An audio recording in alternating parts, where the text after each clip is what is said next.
हर हर महादेव दोस्तों, स्वागत है आप सभी का एक बार फिर से। मेरे देवाधिदेव महादेव आप और आपके परिवार पर अपनी कृपा दृष्टि सदा सर्वदा बनाए रखे।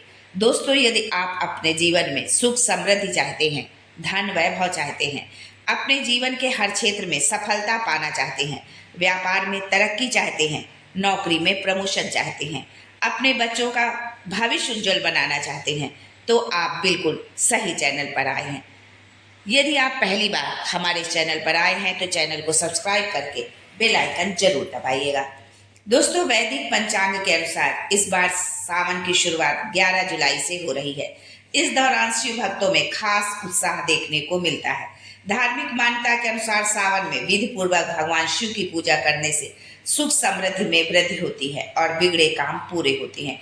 अगर आप भी सावन में महादेव की कृपा प्राप्त करना चाहते हैं तो इस माह में रोजाना सुबह स्नान कर पूजा करें और विशेष चीजों के द्वारा शिवलिंग का अभिषेक करें। इससे जीवन में खुशियों का आगमन होता है। तो आइए जानते हैं कि शिवलिंग पर हमें क्या क्या चढ़ाना चाहिए जिससे भगवान भोलेनाथ की कृपा हम पर बरसेगी। साथ ही हम ये जानेंगे कि सावन पर भगवान शिव पर उनका जलाभिषेक कैसे करें, यानी कि उन पर जल कैसे अर्पित करें, जो है खड़े होकर के या बैठ करके या किस दिशा में मुंह करके हमें जल अर्पित करना है। ये सारी जानकारी आपको आज के इस वीडियो में मिलने वाली है। लेकिन आगे बढ़ने से पहले आपसे रिक्वेस्ट करती हूँ कि वीडियो को लाइक करिएगा, दोस्तों को शेयर कर दीजिएगा और अगर आपने अभी तक चैनल को सब्सक्राइब नहीं किया है तो चैनल को सब्सक्राइब करके बेल आइकन जरूर दबाइएगा। दोस्तों, सावन में भगवान शिव की पूजा करने से शुभ परिणाम मिलते हैं। अगर आप महादेव की कृपा प्राप्त करना चाहते हैं तो सावन में पूजा के दौरान शिवलिंग पर केसर आप जरूर चढ़ाएं। धार्मिक मान्यता के अनुसार शिवलिंग का केसर से अभिषेक करने से साधक के मान सम्मान में बढ़ोतरी होती है। साथ ही जीवन में सभी तरह के सुख मिलते हैं। जिस सुख की उसको आकांक्षा है वो सारे सुख जो है उसके जीवन में आते हैं। यदि आप आर्थिक तंगी से परेशान हैं, आप धनवान होना चाहते हैं, दोस्तों कौन नहीं धनवान होना चाहता है। जिसके पास धन नहीं है वो भी धनवान होना चाहता है और जिसके पास धन है वो अधिक धनवान बनना चाहता है। तो आप इस सावन में इस उपाय को जरूर करें। अगर आप धन से जुड़ी समस्या का सामना कर रहे हैं तो सावन में भगवान शिव की पूजा के समय गन्ने के रस से शिवलिंग का अभिषेक करें। ऐसा माना जाता है कि इस उपाय को विधि पूर्वक करने से दरिद्रता से छुटकारा मिलता है और धन लाभ के योग बनते हैं। जीवन के दुख और संकट से छुटकारा पाने के लिए सावन में शिवलिंग पर 21 बेलपत्र अर्पित करें।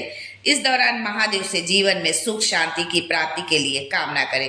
धार्मिक मान्यता के अनुसार इस उपाय को करने से जीवन में आ रही सभी बाधाएं दूर होती हैं और शिव जी प्रसन्न होते हैं। इसके अलावा शिवलिंग पर दूध, दही, शहद भी अर्पित करना चाहिए। इससे साधक के जीवन में खुशियों का आगमन होता है और बिगड़े काम पूरे होते हैं। साथ ही सभी मुरादें पूरी होती हैं। यदि आपकी कोई विशेष मुराद है, विशेष आपकी इच्छा है तो आप इस सावन में इस उपाय को जरूर करें। महादेव आपकी इच्छा को जरूर पूरा करेंगे। जो है पूजा के दौरान आप भगवान शिव पर अपना ध्यान लगाए रखें। जो है ओम नमः शिवाय, श्री शिवाय नमस्तुभ्यम और नमः शिवाय ओम मंत्रों का आप जो है आप जाप करते रहें। भगवान शिव में का ध्यान करते हुए आप अपनी पूजा को संपन्न करें। दोस्तों, शिव पूजा के लिए भारत के कोने कोने में एक लोटा जल सारी समस्या का हल, मेरे गुरुदेव का ये शब्द गूंजता रहता है। इस नारे का पूरी शिद्दत से पालन किया जा रहा है। शिव पुराण में भी कहा गया है कि शिवलिंग पर मात्र जल चढ़ाने से भोलेनाथ प्रसन्न हो जाते हैं और सारे कष्टों से मुक्ति मिलती है। खासकर सावन में शिव जी का जलाभिषेक करना विशेष महत्व रखता है। लेकिन अधिकतर लोग शिवलिंग पर जल चढ़ाते समय जाने अनजाने में गलतियां कर बैठते हैं। इससे पूजा व्यर्थ चली जाती है और पुण्य नहीं प्राप्त होता है। तो हम आज के वीडियो में ये भी जानते हैं कि सावन में शिवलिंग पर जल कैसे चढ़ाया जाए, क्या है इसकी सही विधि और इसके नियम क्या है। शिव जी पर जल हम कैसे चढ़ाएं। शिवलिंग पर जल चढ़ाते समय हमेशा बैठकर जल चढ़ाना चाहिए। भोलेनाथ को कभी भी बहुत तेज या बड़ी धारा से जल नहीं चढ़ाना चाहिए। शांत मन में बैठकर धीरे धीरे जल अर्पित करना चाहिए। भूलकर भी शिवलिंग पर खड़े होकर जल न चढ़ाएं, इससे पूजा का फल नहीं मिलता है। शिवलिंग चाहे कितने भी ऊंचे क्यों ना हो, चाहे आपका हाथ ऊपर तक पहुंचे या ना पहुंचे, लेकिन आप शिवलिंग पर जो है बैठकर ही जल चढ़ाएं। जो है इस बात का आप विशेष ध्यान रखें। पतली धार बनाते हुए भगवान शिव पर जो है जल जो है अर्पित करें, और जल की धारा जो है बीच में खंडित नहीं होनी चाहिए। जो भी जल, जितना भी जल आपको समर्पित करना है भगवान शिव पर, वो जो है खंडित ना हो। उसकी जल की धारा जो है धीरे धीरे जो है पतली धार उसकी जो है अविरल जो है बहती रहे। शास्त्रों के अनुसार व्यक्ति को शिवलिंग पर इस तरह से जल चढ़ाना चाहिए कि उनका मुख उत्तर दिशा की ओर हो। इस बात का खास तौर से ध्यान रखें कि जल चढ़ाते समय आपका मुख पश्चिम या फिर दक्षिण दिशा की ओर नहीं होना चाहिए। अक्सर आपने देखा होगा कि कोई भी पूजा पाठ होता है तो हमारे ज्योतिषाचार्य पूर्व की ओर मुख करने को कहते हैं, लेकिन शिव जी की पूजा करते समय, शिव जी पर जल अर्पित करते समय या उनका अभिषेक करते समय, पूजन करते समय हमेशा आपका मुख जो है उत्तर की ओर होना चाहिए। जो है यानी कि दक्षिणी दिशा में आपको शिवलिंग के पीछे आपको बैठना है, और जिधर जल की धार बहती है उस तरफ आपका मुख होना चाहिए। उस तरफ मुख करके आप अपनी पूरी पूजा करें। आप जल अर्पित करें, दूध, दही, शहद, गन्ने का रस, जो भी आपको अर्पित करना है उसी दिशा पर बैठ करके आपको अर्पित करना है। शिव अभिषेक के लिए तांबे का पात्र सबसे अच्छा माना जाता है। कांसे या चांदी के पात्र से अभिषेक करना भी शुभ माना जाता है, लेकिन गलती से भी शिव जी को किसी स्टील के बर्तन से अभिषेक नहीं करना चाहिए। ठीक वैसे ही तांबे के बर्तन से दूध का अभिषेक करना भी अशुभ माना जाता है। यानी कि आप तांबे के बर्तन से जल अर्पित कर सकते हैं, बाकी सामग्री आप अर्पित करें, लेकिन दूध जो है आपको तांबे के बर्तन से अर्पित नहीं करना है, क्योंकि तांबे के बर्तन में दूध डालते ही वो जो है जहर हो जाता है जो है, तो इसलिए आपको तांबे के बर्तन से दूध अर्पित नहीं करना है। जो है शिवलिंग की पूजा करने हो तो सबसे पहले तांबे के लोटे में जल लेकर जलहरी के दाईं ओर चढ़ाएं, जिसे भगवान गणेश जी का स्थान माना जाता है। फिर बाईं ओर जल चढ़ाएं, ये भगवान कार्तिकेय का स्थान माना जाता है।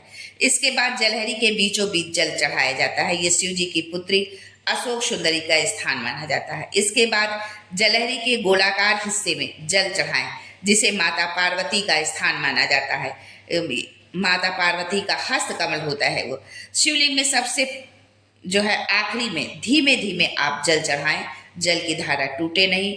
ओम नमः शिवाय, श्री शिवाय नमस्तुभ्यम, इन मंत्रों का आप जाप करते रहें। ओम त्र्यंबकम यजामहे सुगंधिम पुष्टिवर्धनम उर्वरारुकमिव बंधनात् मृत्यु मुक्ष्य मामृतम, इस मंत्र का आप जाप करते रहें। ये मंत्र यदि कठिन है या यदि आपको स्मरण नहीं है तो आप सीधे सरल शब्दों में ओम नमः शिवाय, श्री शिवाय नमस्तुभ्यम, इस मंत्र का जो है आप लगातार जाप करते रहें।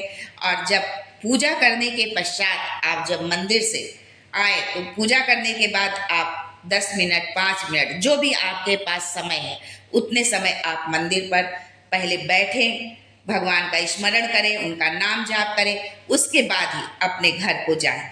और साथ में ये भी ध्यान रखें कि पूजा करने के बाद जो पात्र आप लेकर के गए हैं, जिसमें जल आप लेकर के गए हैं भगवान का जलाभिषेक करने के लिए, चढ़ाने के लिए, उसे कभी भी खाली लेकर के ना आए।